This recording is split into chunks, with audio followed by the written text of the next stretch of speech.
that, Secretary Blinken has specifically accused China of genocide for its treatment of the Uyghurs.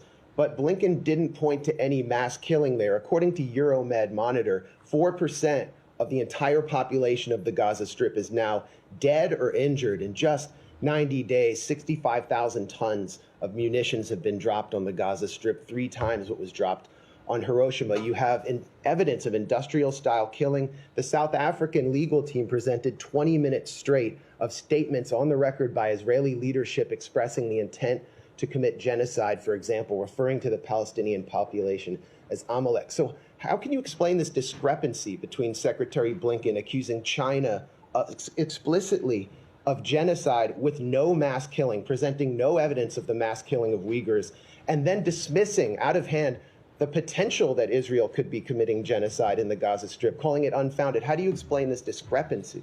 The same way that I just explained it to your colleague who asked essentially the same version of your question, which is that each conflict is different, and any kind of determination like this needs to be based on specific facts and law. And when it comes to the points that are being made in today's hearing, again, I'm not going to speak to those specifically. Israel will have an opportunity to address some of those tomorrow. But we again feel that these allegations that Israel is committing genocide are unfounded. That being said, we do not disagree that additional steps must and need to be taken to minimize the impact on civilians, and we'll continue to raise that directly with relevant partners. And given that you fast-tracked a sale of 14,000 tank shells to Israel, bypassing Congress, given Secretary Blinken's participation in war cabinet We didn't meetings, bypass. I'm just going to stop you right there because the premise of your question is a little misguided. We did not bypass Congress. As part of those,